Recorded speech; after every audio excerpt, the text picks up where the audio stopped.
अस्सलाम वालेकुम फ्रेंड्स, मैं आपको वेलकम करता हूँ EDU 101 फाउंडेशन ऑफ एजुकेशन के लेक्चर नंबर 12 में।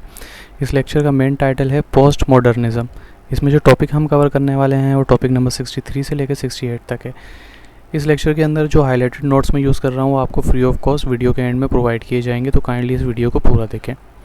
टॉपिक नंबर 63 है मॉडर्निज़्म, 64 है व्हाट इज़ पोस्ट मॉडर्निज़्म, 65 है basic concept of post modernism, उसके बाद 66 है क्रिटिकल थ्योरी, 67 है post modernism and knowledge and 68 है पोस्ट मॉडर्निज्म प्रोपोनेंट्स।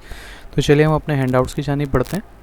तो इसमें देखिए सबसे पहले मॉडर्निज्म की बात हो रही है। मॉडर्निज्म की बेसिक डेफिनेशन देख लेते हैं। इसकी सिंपल सी डेफिनेशन ये है, अ पर्सन हु फॉलो और favour modern ways tendencies etcetera. एक पर्सन जो कि फॉलो करता है कि मॉडर्न चीज़ें क्या हो रही हैं, एक मॉडर्न वेज जो जिद्दत आ रही है, एक चीज़ जो है वो काम आप देखें पहले जो है वो जो रुई होती थी उसमें से जो है वो धागा निकाला जाता था, वो एक चरखा सा होता था। पंजाब के अंदर बहुत से लोग जानते हैं जिसको बूढ़ी औरतें घुमाती थीं और उससे वो रुई वगैरह जो है वो धागा निकाल रही होती थी और तो मुख्तलिफ काम किए जाते थे।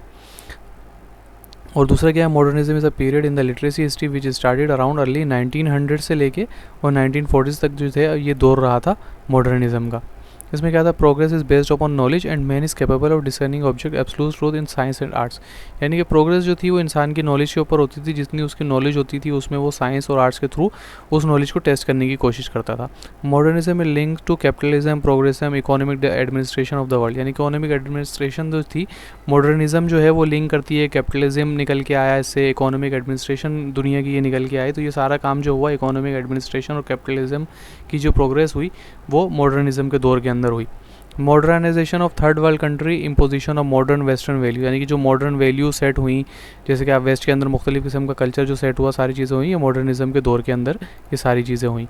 Language and truth, people are the same everywhere. यानी कि लोग जो होते हैं वो तमाम दुनिया में एक जैसे ही होते हैं। ऐसा नहीं कि हमारे यहाँ लोगों की दो टांगें होती हैं तो आप वेस्ट में चले जाएँ तो वहाँ 3 हाथ होते हैं उनके, या अल्लाह माफ़ करे कि 4 आँखें होती हैं। इस तरीके के मामला नहीं होते। There are universal laws and truth. अगर झूठ बोलना हमारे यहाँ बुरा है, ट्रैफिक सिग्नल तोड़ना हमारे यहाँ बुरा है, किसी इंसान को नुकसान पहुँचाना हमारे यहाँ पाकिस्तान में बुरा है, तो दुनिया के किसी भी कोने में चले जाएँ तो यूनिवर्सल लॉज ही होते हैं। सच यहाँ भी सच है, सच अगर आप अमेरिका में जाके, जर्मनी में जाके बोलेंगे तो भी सच है। Knowledge is objective, independent of culture, gender etcetera. यानी कि नॉलेज ऐसा नहीं है कि भाई नॉलेज जो है वो कल्चर से इंडिपेंडेंट होती है, जेंडर से इंडिपेंडेंट होती है। ख़वातीन भी इंटेलिजेंट होती हैं, बाज़ औक़ात ऐसा होता है ख़वातीन आउटस्टैंडिंग परफॉर्मेंस दे जाती हैं, बाज़ औक़ात ऐसा होता है कि मर्द बहुत आउटस्टैंडिंग परफॉर्मेंस दे जाते हैं, बाज़ औक़ात बच्चे ऐसा काम कर जाते हैं। अरफा करीम की मिसाल हमारे सामने है। Language is a man made tool that refer to real things and truth. Language जो है वो इंसान की बनाई हुई है। मुख्तलिफ़ किस्म के कबीले जो है वो मुख्तलिफ़ जगहों से होते हुए आए, फिर उन्होंने उनकी ज़बान में जैसे जैसे वो लोगों के साथ मिलते रहे तो उनकी ज़बान में मज़ीद चेंजिंग आती रही और इस तरीके से मुख्तलिफ़ ज़बानें वजूद में आती रहीं। पोस्ट मॉडर्निज्म क्या होता है, इसकी सिंपल सी डेफिनेशन ये, are reaction to the assumed certainty of scientific objective effort to explain reality.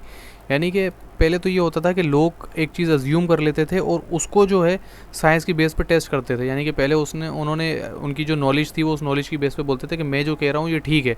तो मॉडर्निज्म के दौर में उस बात को मान लिया जाता था। लेकिन फिर पोस्ट मॉडर्निज्म का आया। पोस्ट मॉडर्निज्म में क्या हुआ कि मॉडर्निज्म से आगे निकल के चले गए लोग। अब लोग उस बात को मानते हैं जो साइंटिफिकली प्रूव होती है। अगर मैं आपसे कहूँ कि भाई दुनिया सूरज जो है वो गोल घूम रहा है, तो आप बोलेंगे कि आप मेरे बोलने पे नहीं मान लेंगे, तो आप मेरे को बोलेंगे कि आप प्रूफ करके दिखाएं, साइंटिफिकली लॉजिकली इसको प्रूफ करके दिखाएं, साइंस की बेस पे इसको प्रूफ करें कि हाँ आप जो कह रहे हैं ठीक है। तो पोस्ट मॉडर्निज्म एरा के अंदर ये होता था। Post modernism military after the modern era, यानी कि 18 सेंचुरी से 20 सेंचुरी तक जो है वो पोस्ट मॉडर्निज्म का गोल्डन एरा कहलाता है।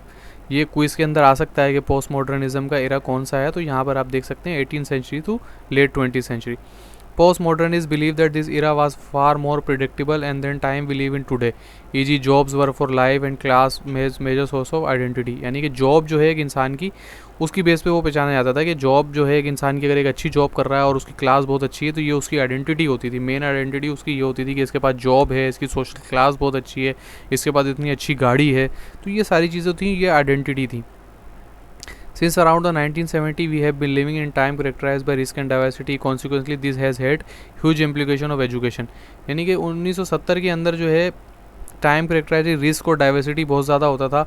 कॉन्सिक्वेंटली इन सारी चीज़ों ने जो है सोशल क्लास हो गई, जॉब्स हो गई, सारी चीज़ें इन्होंने बहुत ज़्यादा इंप्लीकेशन की है एजुकेशन के अंदर। अब एक इंसान की ये सोच है कि यार मेरी सोशल क्लास अच्छी हो, मुझे जॉब अच्छी मिले, तो कहीं ना कहीं उसे ये मालूम होता है। आप ये मिसाल सुनते होंगे, हमारे यहाँ बहुत दी जाती है, वालिदैन बहुत ज़्यादा कहते हैं कि अगर आज मेहनत करोगे, अच्छे से पढ़ोगे, अच्छे ग्रेड्स बनाओगे तो ही तुम कामयाब हो सकते हो। वहाँ पे कुछ हमारे दोस्त होते हैं, वो कहते हैं कि आपको मार्क जुकरबर्ग की मिसाल देंगे कि देखें वो तो गया ही नहीं, वो तो स्कूल ही नहीं गया, कॉलेज ड्रॉप आउट है, Steve jobs college drop outs थे, ऐसे थे, देखें दुनिया में कामयाब हो गए, सारी चीज़ें हो गए। देखें वो लक बेस पे चल गए, उनके पास वो जिस माशरे में थे, जिन सारी चीज़ों पे थे, वहाँ पे जितना फेसबुक जब बना होगा आप अंदाज़ा लगा सकते हैं उस टाइम प्रोग्रामिंग, जावा, HTML, CSS, C++, ये सारी चीज़ें उस टाइम पे उनको पता थी। हमारे यहाँ माशरे में एक गांव देहात के अंदर अगर बंदा रहता है, वो पढ़ना छोड़ देता है और स्कूल छोड़ देता है, तो उसको बाहर आके कैसी इन्वायरमेंट मिल रही है, कैसी चीज़ें मिल रही हैं, तो वो उस तरीके से नहीं परफॉर्म कर सकता। अगर कोई कॉलेज ड्रॉप आउट होकर परफॉर्म कर गया तो उसके इर्द गिर्द माहौल ऐसा था। हमारे पास तो ऐसा माहौल नहीं है कि हम कुछ कर सकें।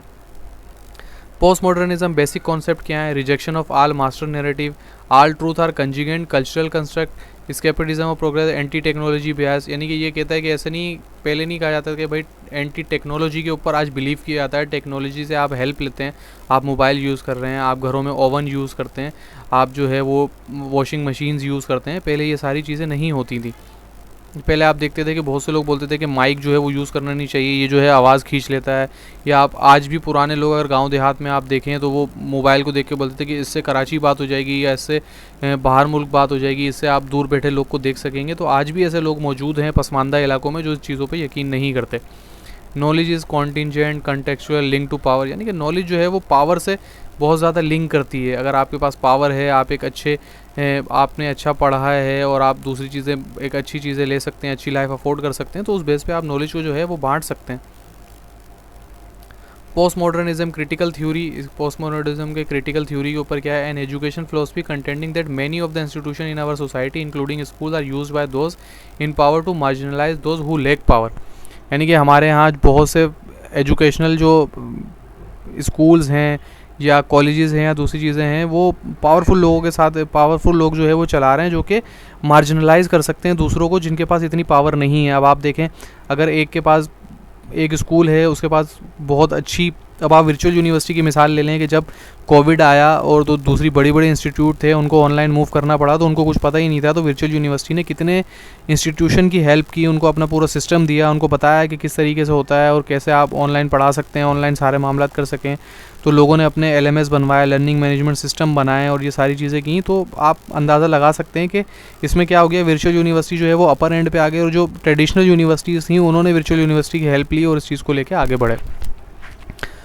Postmodernism and knowledge, societies that have computer knowledge are at the forefront in the transformation process to postmodernity। यानी कि देखें वो सोसाइटियाँ जिनके पास कंप्यूटर की नॉलेज है वो कितनी ज़्यादा तरक्की कर गई। अब आप मार्क जुकरबर्ग की जैसे हम बात कर रहे थे, तो एक कमरे से उन्होंने फेसबुक स्टार्ट किया, तो आज आप देखें फेसबुक जायंट है वो मेटा की तरफ मूव कर गए। मेटावर्स जो है एक अलग ही दुनिया है।